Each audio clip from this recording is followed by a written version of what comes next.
imagine, I said to all of these students, that you go on vacation to Scotland and you take pictures of your holiday using a Polaroid camera. And I said, imagine that you go to a place in Scotland that's quite well known called Loch Ness, where some people say there's a monster in the lake. And so I said to the students, imagine that while you're touring around Loch Ness, you pull out your Polaroid camera and take all kinds of photos.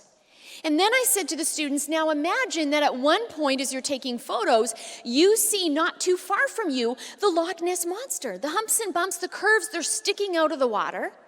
So you excitedly point your camera in that direction and snap a photo when the card comes out.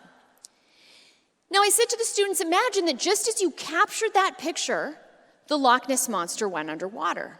Telling this story, I asked the students a question. I said, would you be disappointed the monsters disappeared?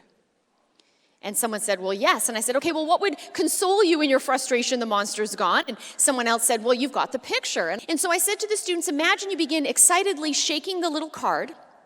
And as you're doing that, someone else who's nearby, who had just also caught a glimpse of the Loch Ness Monster, excitedly grabs the card from you to have a look at the picture. But all they see are those black marks, and they think the photo didn't properly take. And so with disappointment, the person rips it and throws the pieces of paper on the ground. I said to them, would you be upset that they ripped up your photo? And the students all said, yes, of course we would.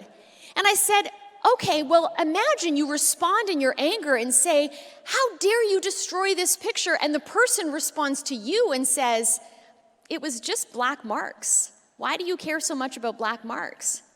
I said to the students, you would likely reply, it wasn't just black marks.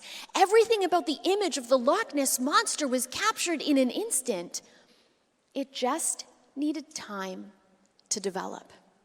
It made the point abundantly clear that just as the image is captured in an instant but needs time to develop, who each one of us is in our uniqueness and distinct from our parents is captured in the instant of fertilization, the instant of sperm-egg fusion, when we're just a one-celled embryo.